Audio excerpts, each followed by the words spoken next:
자폐증은 여전히 치료가 불가능한 진단으로 여겨지는 경우가 많다. 많은 전문가들조차 그렇게 말한다.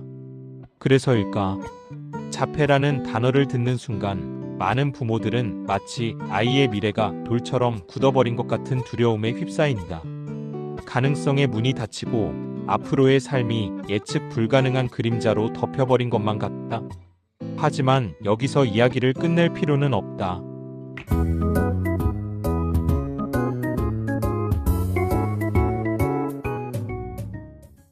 자폐를 단순한 끝으로 보지 않는다. 이들은 자폐를 진단받은 아이들에게도 여전히 변화와 성장의 가능성이 남아있다고 믿는다. 조기 진단, 집중적인 치료, 그리고 아이마다 다른 몸의 특성과 필요를 고려한 개별적 의료 개입이 이루어질 때 아이들은 생각보다 놀라운 변화를 보여줄 수 있다고 말한다. 이 변화는 막연한 기대가 아니라 이미 많은 가족이 경험한 현실이다. 조기 개입은 아이의 삶을 바꿀 수 있는 힘을 가진다. 아이가 세상을 느끼는 방식, 몸이 반응하는 방식, 뇌가 정보를 처리하는 방식은 생각하는 것보다 훨씬 유연하다. 단순한 위장 문제를 해결하는 것만으로도 공격성이나 짜증이 줄어들고 수면 문제가 개선되면 학습 능력과 집중력이 열리기도 한다. 아이의 신체적 건강이 정비되면 그동안 감각의 혼란과 통증에 가려져 보이지 않던 잠재력이 드러난다. 이런 변화들이 쌓이다 보면 일부 아이들은 진단 기준에 더 이상 자폐에 해당되지 않을 만큼 증상이 완화되기도 한다. 그 과정을 회복이라고 부른다.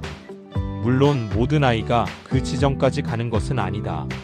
하지만 중요한 것은 모든 아이가 반드시 회복한다가 아니라 회복과 큰 호전의 가능성을 애초에 닫아버릴 이유는 없다는 점이다. 아이의 미래는 어느 누구도 단정 지을 수 없다. 그 가능성은 돌처럼 굳어있는 것이 아니라 흙처럼 정성과 시간, 적절한 도움을 만나며 다른 모습으로 자라갈 수 있다. 그렇다면 왜 자폐 스펙트럼 장애를 가진 이들을 치료하려 하는가? 자폐 진단을 받은 아이가 있다고 가정해보자. 많은 아이들이 그렇듯 이 아이에게도 위장 장애 같은 의학적 문제가 있을 수 있다. 그런데 자폐라는 진단명이 붙었다는 이유만으로 이 위장 문제를 방치해야 한다고 말할 수 있을까? 그것은 천식을 가진 아이가 넘어져 다리가 부러졌을 때 천식이 있으니 다리 치료는 필요 없다고 말하는 것과 다르지 않다. 치료할 수 있는 질환을 단지 자폐라는 이름 때문에 치료하지 않는 것, 그것이야말로 비인도적이다. 정작 우리가 던져야 할 질문은 더 단순하다. 치료할 수 있는 병을 왜 치료하지 않는가? 삶을 불필요하게 더 힘들게 만드는 상태를 왜 그대로 두는가? 당뇨병이 있다면 약을 먹고 생활을 관리하는 것이 당연하듯 자폐라는 이름이 붙었다고 해서 이 원칙이 달라져야 할 이유는 없다. 자폐 스펙트럼 장애를 가진 개인도 다른 누구와 똑같이 건강할 권리가 있고 행복할 권리가 있고 안전하게 보호받을 권리가 있으며 자신의 미래를 설계할 권리가 있다. 무엇보다 문제 행동이라고 불러온 많은 것들이 사실은 치료 가능한 의학적 상태와 깊게 연결되어 있다는 사실이 중요하다. 미국 소아과학회에 따르면 자폐 스펙트럼 장애를 가진 사람 중 최대 70%가 치료 가능한 위장 질환을 가지고 있다. 다른 연구들 역시 자폐 당사자들이 종종 간과되어 온 다양한 의학적 질환을 동시에 가지고 있으며 특히 성인의 경우 일반인보다 이러한 문제의 비율이 더 높다는 점을 보여준다. 그럼에도 이런 질환들은 오랫동안 자폐라는 이름 뒤에 가려져 있었다. 자폐이기 때문에 어쩔 수 없다는 말 한마디가 아이의 통증을 설명해버렸고 수면장애, 영양불균형, 위장의 고통, 면역 문제 같은 실제 질환들은 제대로 주목받지 못했다. 하지만 아이의 통증을 치료하면 행동이 달라지고 감각적 혼란이 줄어들면 삶의 질이 좋아진다. 신체가 건강해지면 아이는 더 편안해지고 그 편안함 속에서 비로소 가능성이 열린다. 많은 사람들이 자폐를 치료한다는 표현 때문에 불편함을 느끼기도 한다. 마치 자폐라는 특성을 바꾸려는 시도로 들릴 수 있기 때문이다. 그러나 실제로 자폐 아동들이 받는 치료의 본질은 거기에 있지 않다. 그것은 자폐를 지우는 과정이 아니라 몸속에서 제 기능을 하지 못하는 부분을 찾아 바로잡는 기본적인 의료의 영역에 가깝다. 기능의학적 접근이 사용되는 이유도 여기에 있다. 의사는 아이의 몸을 세심하게 살핀다. 신체 검사와 각종 검사를 통해 어디가 막혀 있는지, 어떤 부분이 과도하게 활성화되어 있는지, 어떤 영양소가 부족한지, 어떤 기관이 제 역할을 못하고 있는지 확인한 뒤 그 문제를 완화하거나 해결하는 치료를 처방한다. 이 과정은 누구나 아플 때 병원에 가서 기대하는 모습과 다르지 않다. 검사가 이루어지고 진단이 내려지고 그에 맞는 치료가 진행된다. 자폐 아동에게만 이 기본적인 과정이 예외가 되어야 할 이유는 없다. 그리고 이러한 치료는 매우 개인적이다. 자폐라는 같은 이름 아래 있어도 아이마다 몸의 상태와 호소하는 증상은 완전히 다르기 때문이다. 어떤 아이는 극심한 변비가 행동 문제를 유발하고 어떤 아이는 염증성 소화 문제가 감각 과민을 악화시키며 또 다른 아이는 수면 장애가 학습 능력을 가로막는다. 그래서 치료는 자연스럽게 맞춤형이 된다. 한 아이에게 효과적이었던 방법이 다른 아이에게는 전혀 맞지 않을 수 있다. 중요한 것은 자폐라는 큰 범주가 아니라 한 사람의 몸이 지금 어떤 상태에 놓여 있는가이다.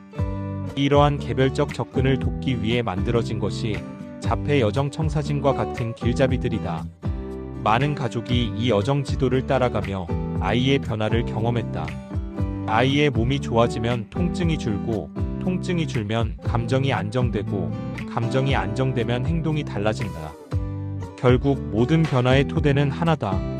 아이가 아픈 부분을 치료하고 몸을 건강하게 만드는 일이다.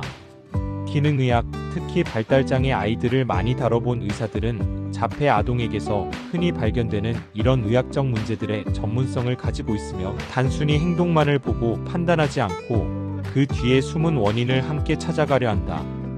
이 과정에서 일부 아이들은 더 이상 ASD 진단 기준에 해당되지 않고 또래와 구별되지 않을 정도로 회복하기도 한다. 미국 국립보건원도 이러한 회복 가능성을 인정한다. 물론 이 결과는 저절로 주어지지 않는다. 시간이 지나면 자연스럽게 나아지는 것이 아니라 부모의 헌신과 전문가의 개입, 아이의 몸과 마음을 세심하게 돌보는 꾸준한 과정에서 얻어지는 열매다.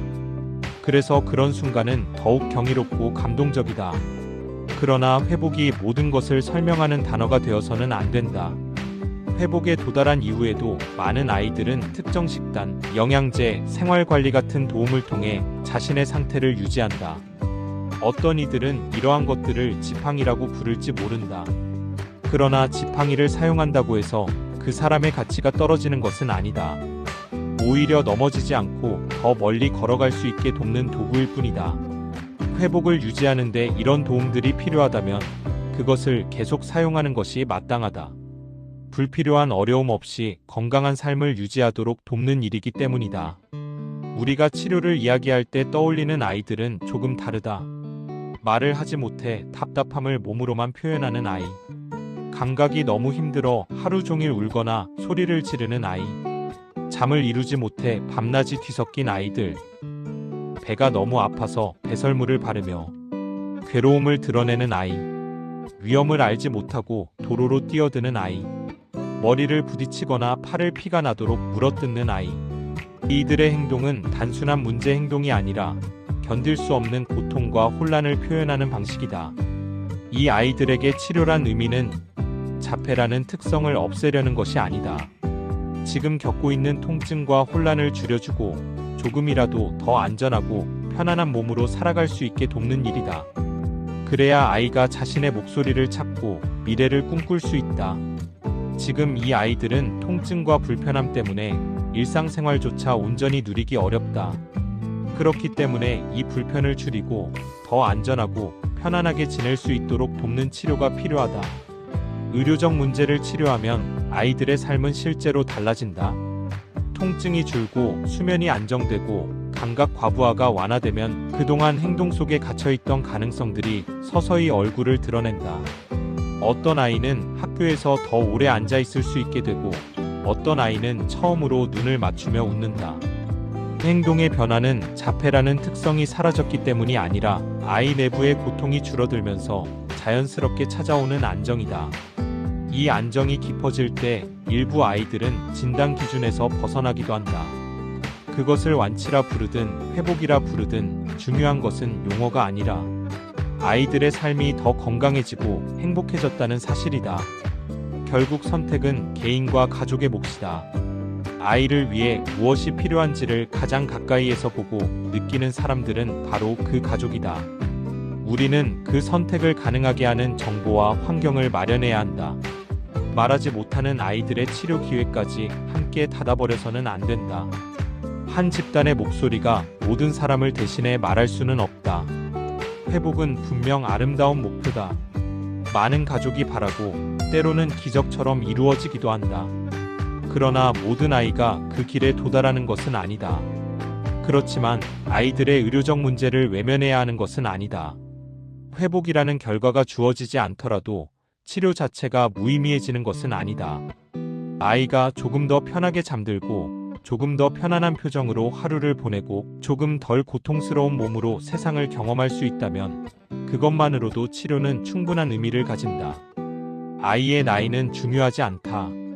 2살이든 12살이든 52살이든 누구나 자신이 누릴 수 있는 최고의 삶의 질을 보장받아야 한다. 의료적 개입을 선택하는 이유는 완벽한 회복을 약속받아서가 아니라 아이의 하루가 어제보다 조금이라도 더 행복해지기를 바라기 때문이다. 희망은 결과에 대한 집착이 아니라 아이의 삶을 향한 책임 있는 태도다. 어떤 모습의 아이든 어떤 속도로 나아가든 아이가 더 건강하고 더 안전하며 더 행복하게 살아갈 자격이 있다는 이 단순한 믿음이 치료를 이야기하고 희망을 포기하지 않는 이유다. 그리고 바로 그 이유 때문에 우리는 여전히 희망을 말할 자격이 있다.